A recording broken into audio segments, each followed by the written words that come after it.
വയറിൽ എപ്പോഴും ഗ്യാസ് കെട്ടിക്കിടക്കുന്നത് പോലെ അനുഭവപ്പെടാറുണ്ടോ? പ്രത്യേകിച്ച് ഭക്ഷണമെല്ലാം കഴിച്ചതിന് ശേഷം വയറു സ്തംഭനം പോലെയും വയറ് വീർത്ത് കെട്ടി നിൽക്കുന്നത് പോലെയും ഒക്കെ നിങ്ങൾക്ക് അനുഭവപ്പെടാറുണ്ടോ? എപ്പോഴും ഏമ്പക്കം കീഴ്വായു ശല്യം കാരണം നിങ്ങൾക്ക് പുറത്തേക്ക് ഇറങ്ങാനൊക്കെ ബുദ്ധിമുട്ട് വരാറുണ്ടോ? അതുപോലെ അസഹനീയമായ നെഞ്ചുവേദന ഗ്യാസ് മൂലമാണോ അതോ ഹാർട്ട് അറ്റാക്ക് മൂലമാണോ എന്ന് ആശങ്കപ്പെട്ടിരിക്കാറുണ്ടോ നിങ്ങൾ? എങ്കിൽ അത്തരക്കാർക്കുള്ളതാണ് ഈ വീഡിയോ. എന്തുകൊണ്ടാണ് വയറിൽ ഇങ്ങനെ ഗ്യാസ് കെട്ടിക്കിടക്കുന്നത്? എങ്ങനെയൊക്കെ നമുക്കിതിനെ പ്രതിരോധിക്കാം? എങ്ങനെയൊക്കെ കെട്ടിക്കിടക്കുന്ന ഗ്യാസിനെ പുറംതള്ളാം? നിങ്ങളുടെ നെഞ്ചുവേദന ഗ്യാസ് മൂലമാണോ ഹാർട്ട് അറ്റാക്ക് മൂലമാണോ എന്നുള്ളത് എങ്ങനെയൊക്കെ സ്വയം തിരിച്ചറിയാം എന്നിങ്ങനെയുള്ള വളരെ പ്രധാനപ്പെട്ടതും ഉപകാരപ്രദമായതുമായ കുറച്ച് കാര്യങ്ങളാണ് ഞാനിന്നിവിടെ ഷെയർ ചെയ്യുന്നത്.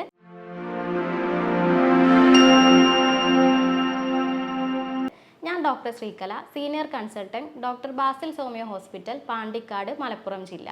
ആദ്യമായിട്ട് നമുക്കിതിൻ്റെ കാരണങ്ങൾ എന്തൊക്കെയാണ്, അതിൻ്റെ പരിഹാര മാർഗങ്ങൾ എന്തൊക്കെയാണ് എന്ന് നോക്കാം. പ്രധാനമായും നിങ്ങളുടെ ഭക്ഷണത്തിലുള്ള പ്രശ്നങ്ങളാണ് ഇങ്ങനെ ഗ്യാസ് കെട്ടിക്കിടക്കാനുള്ള കാരണമായിട്ട് വരുന്നത്. പ്രത്യേകിച്ച് നിങ്ങൾ ഹോട്ടലിൽ നിന്ന് ഫാസ്റ്റ് ഫുഡുകൾ അമിതമായിട്ട് കഴിക്കുന്ന ആളുകളാണെങ്കിലോ, ഹൈ ഫാറ്റ് കണ്ടൻറ്റ് കൂടുതലായിട്ട് കഴിക്കുന്ന ആളുകളാണെങ്കിലോ ഇങ്ങനെ ദഹനം ശരിയാകാതെ നിങ്ങൾക്ക് ഗ്യാസ് കെട്ടിക്കിടക്കാനുള്ള സാധ്യതകൾ കൂടുതലാണ്. അതുപോലെ തന്നെ സോഫ്റ്റ് ഡ്രിങ്കുകളായിട്ടുള്ള പെപ്സി, കൊക്കക്കോള പോലെയുള്ള ഡ്രിങ്ക്സ് കൂടുതൽ കഴിച്ചാലും ദഹനം ശരിയാകാതെ ഇങ്ങനെ ഗ്യാസ് കെട്ടിക്കിടക്കാനുള്ള സാധ്യതയുണ്ട്. അതുപോലെ തന്നെ വേറൊന്നാണ് ഡയറ്ററി ഫൈബേഴ്സ് അടങ്ങിയ ഭക്ഷണം കൂടുതലായിട്ട് അല്ലെങ്കിൽ അമിതമായിട്ട് കഴിക്കുന്നത്. നിങ്ങൾക്ക് എല്ലാവർക്കും അറിയാം, ഡയറ്ററി ഫൈബേഴ്സ് നമുക്ക് മലശോധനയ്ക്കൊക്കെ വളരെ ഉപകാരപ്രദമായിട്ടുള്ള ഒരു പദാർത്ഥമാണ്. എന്നാൽ ഇത് അമിതമായാൽ ഇത് നമുക്ക് ഗ്യാസ് കെട്ടിക്കിടക്കാൻ ഇടയാക്കുന്നുണ്ട്. അതെങ്ങനെയാണെന്ന് വെച്ചാൽ, നമ്മുടെ വൻകുടലിലെല്ലാം ധാരാളം ബാക്ടീരിയാസ് ഉണ്ട്. ഈ ബാക്ടീരിയാസ് എല്ലാം നമ്മുടെ ശരീരത്തിന് ആവശ്യമായിട്ടുള്ള ബാക്ടീരിയകൾ തന്നെയാണ്. വൈറ്റമിൻസിൻ്റെ പ്രൊഡക്ഷനും അതുപോലെ തന്നെ നമ്മുടെ ആഹാരത്തിൻ്റെ അബ്സോർപ്ഷനും എല്ലാം ഇത് ഒരുപാട് സഹായിക്കുന്നുണ്ട്. എന്നാൽ ഇത് അമിതമായാൽ അത് ഗ്യാസിൻ്റെ പ്രൊഡക്ഷൻ കൂട്ടുന്നു. ഈ ഡയറ്ററി ഫൈബേഴ്സ് കൂടുതലായിട്ട് കഴിക്കുന്ന സമയത്ത് ഈ ബാക്ടീരിയകൾ അമിതമായിട്ട് പ്രൊഡ്യൂസ് ചെയ്യുകയും അങ്ങനെ ദഹനം ശരിക്കും നടക്കാതെ അവിടെ ഗ്യാസിൻ്റെ പ്രൊഡക്ഷൻ കൂടുകയും ചെയ്യുന്നു. ഇങ്ങനെയുള്ളവർക്ക് അടിവയറ്റിലാണ് കൂടുതലായിട്ട് ഗ്യാസ് വന്ന് വീർത്ത് കെട്ടി നിൽക്കാറുള്ളത്. അതുപോലെ തന്നെ ഇടയ്ക്കിടയ്ക്ക് ടോയ്ലറ്റിൽ പോകാനുള്ള ടെൻഡൻസി ഉണ്ടാവുക, കീഴ്വായുവിൻ്റെ ബുദ്ധിമുട്ടുണ്ടാവുക എന്നിവയൊക്കെ സംഭവിക്കാം.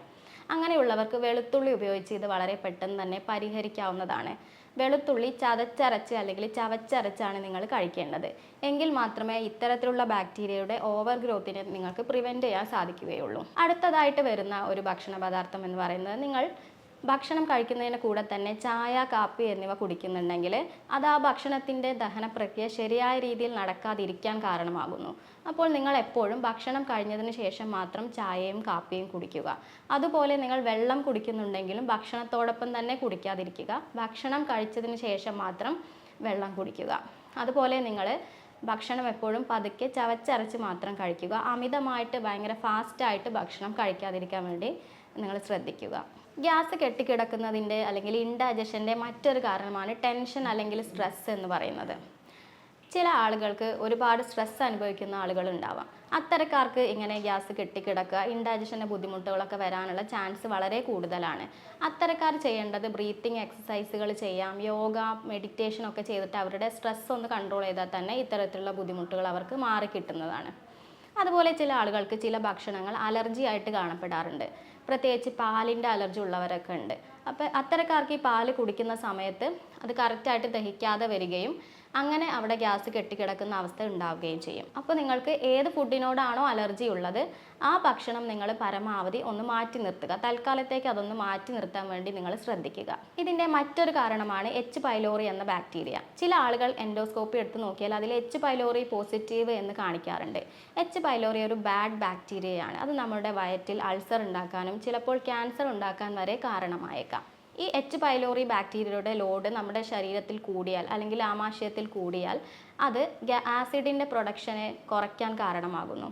നമ്മുടെ ആമാശയത്തിൽ ദഹനം ശരിയായ രീതിയിൽ നടക്കണമെന്നുണ്ടെങ്കിൽ ആസിഡ് പ്രൊഡക്ഷൻ വേണം. പ്രത്യേകിച്ച് ഹൈഡ്രോക്ലോറിക് ആസിഡാണ് അവിടെയുള്ള ദഹനത്തിന് സഹായിക്കുന്നത്. എന്നാൽ ഈ എച്ച് പൈലോറി വരുന്ന സമയത്ത് ആ ആസിഡിൻ്റെ പ്രൊഡക്ഷൻ കുറയുകയും ഹൈപ്പോ ആസിഡിറ്റി എന്ന് പറഞ്ഞൊരു കണ്ടീഷനിലേക്ക് പോവുകയും ചെയ്യും.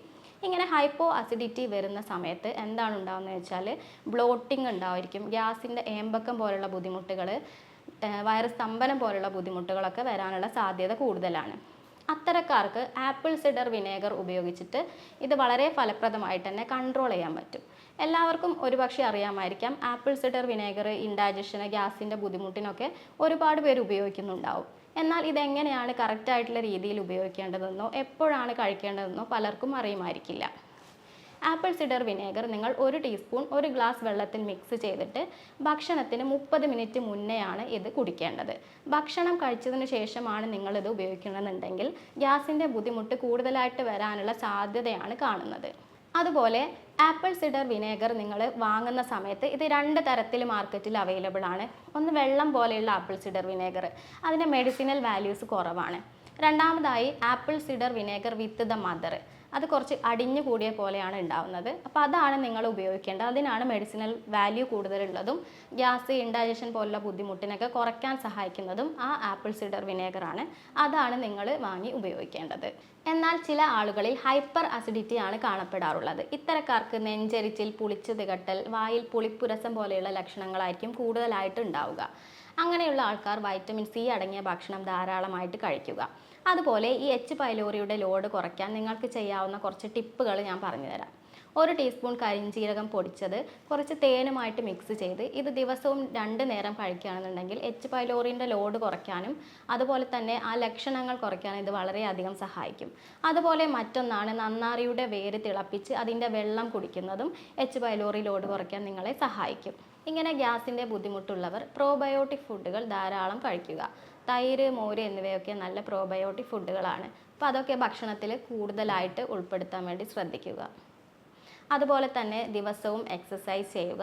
എന്നാൽ ഭക്ഷണം കഴിച്ച ഉടനെ തന്നെ എക്സസൈസ് ചെയ്യാതിരിക്കാൻ വേണ്ടി ശ്രദ്ധിക്കുക. അതുപോലെ തന്നെ നിങ്ങൾക്ക് ഏതെങ്കിലും ഭക്ഷണത്തിനോട് അലർജി ഉണ്ടെങ്കിൽ ആ ഭക്ഷണങ്ങൾ മാറ്റി നിർത്താൻ വേണ്ടിയും ശ്രദ്ധിക്കുക. നിങ്ങൾക്ക് വയറുവേദന ഉള്ള സമയത്ത് ആ വേദന ഒന്ന് പെട്ടെന്ന് കുറയ്ക്കാൻ വേണ്ടിയിട്ട് ഇങ്ങനെ ഒന്ന് ചെയ്തു നോക്കാം. വയറിൻ്റെ വലതുഭാഗത്തു നിന്നും ഇടതുഭാഗത്തേക്ക് ഒന്ന് പ്രസ് ചെയ്ത് വിട്ടാൽ, അങ്ങനെ ഒരു 10 പ്രാവശ്യമൊക്കെ അടുപ്പിച്ച് ചെയ്യുകയാണെന്നുണ്ടെങ്കിൽ നിങ്ങൾക്ക് ആ വയറുവേദനയെ ഒന്ന് കൺട്രോൾ ചെയ്യാൻ സാധിക്കും. ഇനി ഞാൻ നേരത്തെ പറഞ്ഞതുപോലെ നെഞ്ചുവേദന അസഹനീയമായി വരുന്ന ആളുകൾക്ക് അത് ഗ്യാസ് മൂലമാണോ അതോ ഹാർട്ട് അറ്റാക്ക് മൂലമാണോ എന്നുള്ളത് സ്വയം എങ്ങനെ തിരിച്ചറിയാൻ സാധിക്കും, എന്തൊക്കെയാണ് അതിൻ്റെ അടയാളങ്ങൾ എന്ന് നോക്കാം. ഒന്നാമതായിട്ട് നിങ്ങൾ ഈ വേദന വരുന്നത് എന്തെങ്കിലും ഭക്ഷണം കഴിച്ചതിന് ശേഷമാണോ എന്നുള്ളതൊന്ന് ശ്രദ്ധിക്കുക. അങ്ങനെയാണ് എന്നുണ്ടെങ്കിൽ ഇതിന് മുന്നേയും ഈ ഭക്ഷണം കഴിച്ചപ്പോൾ ഇങ്ങനെയുള്ള വേദന ഉണ്ടായിട്ടുണ്ടോ, അത് ഇതുപോലെയുള്ള വേദന തന്നെയാണോ എന്നുള്ളതൊന്ന് ശ്രദ്ധിക്കുക. അങ്ങനെ അല്ല എന്നുണ്ടെങ്കിൽ അത് ഒരുപക്ഷെ ഹാർട്ട് അറ്റാക്ക് ആവാനുള്ള സാധ്യത കൂടുതലാണ്. അതുപോലെ തന്നെ ഭക്ഷണം കഴിച്ച് എത്ര മണിക്കൂറുകൾ കഴിഞ്ഞാണ് ഈ വേദന വന്നത് എന്ന് നോക്കുക. ഗ്യാസിൻ്റെ ബുദ്ധിമുട്ടാണ് എന്നുണ്ടെങ്കിൽ ഭക്ഷണം കഴിച്ച കുറച്ച് മണിക്കൂറുകൾക്കുള്ളിൽ തന്നെ ഇങ്ങനെയുള്ള വേദന അനുഭവപ്പെടാനുള്ള സാധ്യതയുണ്ട്. എന്നാൽ ഹാർട്ട് അറ്റാക്ക് ആണ് എന്നുണ്ടെങ്കിൽ കുറച്ച് സമയം കഴിഞ്ഞതിന് ശേഷമോ അല്ലെങ്കിൽ ഒരു ദിവസത്തിനൊക്കെ ശേഷമോ ഒക്കെ ആയിരിക്കാം ഇങ്ങനെയുള്ള നെഞ്ചുവേദനയൊക്കെ അനുഭവപ്പെടുന്നത്. അപ്പോൾ ആ ഭക്ഷണവും വേദനയും തമ്മിൽ ബന്ധം ഉണ്ടാവില്ല. അപ്പോൾ അത് ഹാർട്ട് അറ്റാക്ക് ആവാനുള്ള സാധ്യത കൂടുതലാണ്. അതുപോലെ തന്നെ നിങ്ങൾക്ക് ഈ വേദന നടക്കുന്ന സമയത്ത് കൂടുന്നുണ്ടോ എന്നൊന്ന് ശ്രദ്ധിക്കുക. നടക്കുമ്പോൾ കൂടുന്നുണ്ടെങ്കിൽ അത് ഹാർട്ട് അറ്റാക്ക് ആവാനുള്ള സാധ്യതയാണ് കൂടുതലായിട്ട് കണ്ടുവരുന്നത്. കൂടാതെ ഇതിനോടൊപ്പം വിയർപ്പ്, തലചുറ്റൽ, കണ്ണിൽ ഇരുട്ട് വരിക, ശ്വാസം തിങ്ങൽ അങ്ങനെയുള്ള ബുദ്ധിമുട്ടുകളൊക്കെ ഉണ്ടെങ്കിലും മനസ്സിൽ വല്ലാത്തൊരു ഉൾഭയം തോന്നുന്നുണ്ടെങ്കിലും അത് ഹാർട്ട് അറ്റാക്ക് ആവാനുള്ള സാധ്യതയാണ് കൂടുതലായിട്ട് കാണുന്നത്. അതുപോലെ ഈ വേദന നിങ്ങൾക്ക് കൈകളിലേക്കോ പുറകിലേക്കോ റേഡിയേറ്റ് ചെയ്യുന്നുണ്ടെങ്കിലും അത് ഹാർട്ട് അറ്റാക്ക് ആവാനുള്ള സാധ്യതയാണ് കൂടുതലുള്ളത്. അപ്പോൾ നിങ്ങൾക്ക് ഇത്തരം ലക്ഷണങ്ങൾ ഉണ്ടെങ്കിൽ, ഹാർട്ട് അറ്റാക്കിൻ്റെ ലക്ഷണങ്ങളാണെങ്കിൽ ഉടനെ തന്നെ ഹോസ്പിറ്റലിൽ പോയിട്ട് അതിനനുസരിച്ചുള്ള ചികിത്സ നിങ്ങൾ എടുക്കുക. ഞങ്ങൾ ചെയ്യുന്നത് ഒരു രോഗിയുടെ ശാരീരികവും മാനസികവുമായ എല്ലാ പ്രത്യേകതകളും കണക്കിലെടുത്ത് ഒരു ആർട്ടിഫിഷ്യൽ ഇൻ്റലിജൻസ് യൂറോപ്യൻ നിർമ്മിത സോഫ്റ്റ്വെയറിൻ്റെ സഹായത്തോടെ രോഗനിർണയം നടത്തുന്നു. അതിനുശേഷം ജർമ്മനിയിൽ നിന്ന് ഇറക്കുമതി ചെയ്ത ഹോമിയോപ്പതിക് പൊട്ടൻസി മെഡിസിൻസ് ആണ് ചികിത്സയ്ക്കായി ഉപയോഗിക്കുന്നത്. ഇത്തരത്തിൽ ഈ ഒരു ട്രീറ്റ്മെൻറ്റ് കൊടുത്ത് എൻ്റെ ഒരു എക്സ്പീരിയൻസിൽ ഒരുപാട് പേർക്ക് ഇങ്ങനെയുള്ള വൈറസ് സ്തംഭനം പോലുള്ള ബുദ്ധിമുട്ടുകളും ഗ്യാസിൻ്റെ ബുദ്ധിമുട്ടുകളും മാറ്റിക്കൊടുക്കുവാൻ സാധിച്ചിട്ടുണ്ട്. ഹോസ്പിറ്റലിൽ നേരിട്ട് വരാൻ ബുദ്ധിമുട്ടുള്ളവരാണ് എന്നുണ്ടെങ്കിൽ ഓൺലൈനായിട്ടുള്ള കൺസൾട്ടേഷൻ എടുത്താൽ മരുന്നുകൾ വീട്ടിൽ എത്തിക്കുന്നതായിരിക്കും.